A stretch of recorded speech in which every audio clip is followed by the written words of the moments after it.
তাকে পুলিশে না দিয়ে তারা দফায় দফায় পেটালো, মববাজি করলো, থানায় দিয়ে ফেলে আসলো। এর বিচার কোথায়? একটা রিপোর্ট পড়ে খুবই অবাক লাগলো। এখন তো মনে হচ্ছে পরিস্থিতির কোনো পরিবর্তন হয়নি। খবরটা হলো এই, সেহরি খেতে গিয়ে মারধরের শিকার ঢাকা বিশ্ববিদ্যালয়ের শিক্ষার্থী ফেলে যায় থানায়। চিন্তা করেন, একজন ঢাকা ইউনিভার্সিটির স্টুডেন্ট, তাকে ইচ্ছা মতন পেটানো হলো বিভিন্ন জায়গায় জায়গায়। বুয়েটে গেছিল সে সেহরি খেতে, সেখানে তাকে পেটানো হলো। তারপরে বিভিন্ন জায়গায় জায়গায় মারধরের পর লাস্টে থানায় যেয়ে ফেলে দিয়ে আসলো।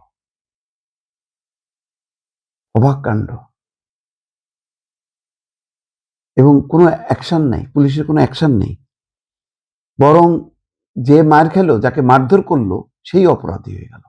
যারা মারলো তারা আর অপরাধী না। এই যে মববাজির বিরুদ্ধে কত কথা বললাম, বলতে বলতে মানে গলার বোধহয় রগটাও ছিঁড়ে দেওয়ার উপক্রম হয়েছে, কিন্তু না, কোনো চেঞ্জ না। এই সরকারের আমি এখনো সমালোচনা করতে চাই না। স্বরাষ্ট্রমন্ত্রী বলল যে মবতন্ত্র শেষ। কোথায় শেষ?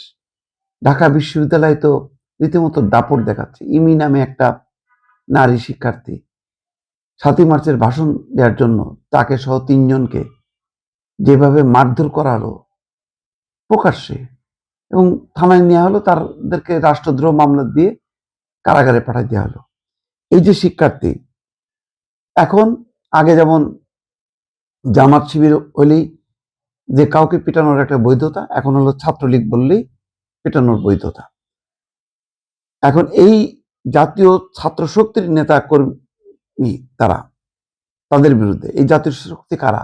এরা এনসিপির, এবং এরাই হচ্ছে এই মববাজিগুলি করে। তাকে কয়েক দফায় মারধরের অভিযোগ উঠছে। পরে তাকে গুরুতর আহত অবস্থায় শাহবাগ থানায় ফেলে আসা হয়। এই সময় একটি মোবাইল ফোন, বাইকের চাবি, মানিব্যাগ ছিনিয়ে নেওয়া হয় বলে অভিযোগ ভুক্তভোগী সেই শিক্ষার্থীর। ভুক্তভোগী রাহিদ খান পাভেল ঢাকা বিশ্ববিদ্যালয়ের দর্শন বিভাগের 2020-21 শিক্ষাবর্ষের শিক্ষার্থী। অভিযুক্তরা হলো জাতীয় ছাত্র শক্তির ঢাকা বিশ্ববিদ্যালয় শাখার নেতা সাইফুল্লাহ, হাসিফ আল ইসলাম, সর্দার নাহিদ ইসলাম শুভ, মোহাম্মদ মহিউদ্দিন, আবরার সহ আরো বেশ কয়েকজন। পাভেল বলছে যে ভুক্তভোগী মারধরের শিকার, যে আমি বুয়েটের কাজী নজরুল ইসলাম হলে সেহরি খেতে গিয়েছিলাম। সেখানে হাসিফ, শুভ, সাইফুল্লাহ, মহিউদ্দিন ও আবরার সহ 20-25 জন আমাকে কোনো কারণ ছাড়াই 2 থেকে 2.5 ঘন্টা মারধর করেছে। সে বুয়েটের আবরারের মতন মনে পড়ছে। তারপরে আরেকজন আছে না, তোফাজ্জল, ওই পট পরিবর্তনের পর শহীদুল্লাহ হলে বোধহয়, তাকে খাওয়ানো দাওয়ানো করায় তারপরে তাকে পিটায় মেরে ফেললো। একই ঘটনা তার ক্ষেত্রে হয়তো হইতে পারত, জানি না তার এখন শারীরিক অবস্থা কেমন। তিনি বলছেন যে আমার দোষ থাকলে আমাকে পুলিশের হাতে তুলে দেওয়া হোক, আমি তাদের বলেছি, কিন্তু তারা আমার কোনো কথা শোনেনি। বলছে প্রথমে বুয়েটের ভেতরে আমাকে মারধর করা হয়, পরে রিকশায় তুলে সলিমুল্লাহ মুসলিম হলের সামনে নিয়ে আবার পেটানো হয়, এরপর ভিসি চত্বরে নিয়ে মারধর করা হয় এবং রাজু ভাস্কর্যের সামনে কিছু সময়ের জন্য আটকে রেখে পেটানো হয়। পরে আমাকে থানায় ফেলে রাখা হয়, তখন গেটের সামনেও আমাকে মারধর করা হয়। সিসিটিভির ফুটেজ দেখলে সবকিছু বোঝা যাবে। আমার সারা শরীর ব্যথা করছে, মুখ দিয়ে রক্ত বেরোচ্ছে।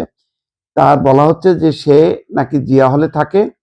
জাতীয় ছাত্র শক্তির সাংগঠনিক সম্পাদক সাইফুল্লাহ বলতেছে গত জুলাই সে হামলাকারী ছিল। হামলাকারী ছিল যদি হয়, এর কাজটা কার? আমি মারধর করব, আমি পিটাবো, নাকি আমি পুলিশকে জানাবো? সে তো বলছে যে ভাই আমাকে পুলিশে দাও। তাকে পুলিশে না দিয়ে তারা দফায় দফায় পিটালো, মববাজি করলো, থানায় দিয়ে ফেলে আসলো।